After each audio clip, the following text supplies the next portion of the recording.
Hello sa inyo mga Mars. Kamusta? Sana lahat kayo ay nasa maayos na kalagayan o sitwasyon.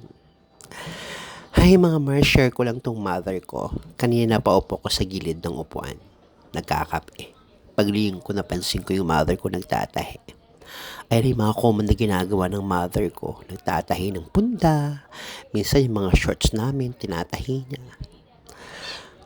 Hindi ko akalain no, matanda na pala yung nanay ko. Pero ganun pa man, ginagawa ko yung best ko na maibigay ko yung mga pangangailangan niya.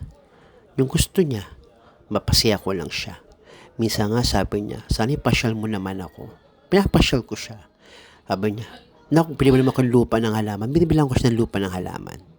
Kasi nung bata pa ako, nag-abroad yung mother ko. 24 years siya sa abroad. Pero hindi pa rin kami yumaman. As in, wala.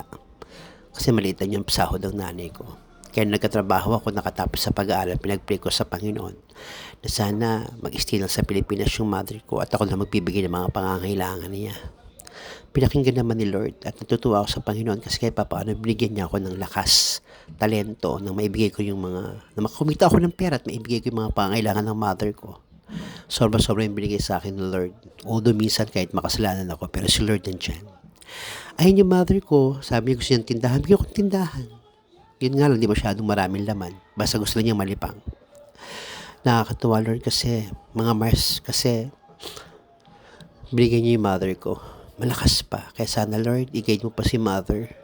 Bigyan pa ng malakas na pangangatawan nang maibahagi niya pa yung kanyang buhay sa amin ng kanyang mga anak, sa kanyang mga apo, at sa kanyang mga kapatid na buhay pa. Hi lang mga Mars, share ko lang. Love you, Mama Chup Chup.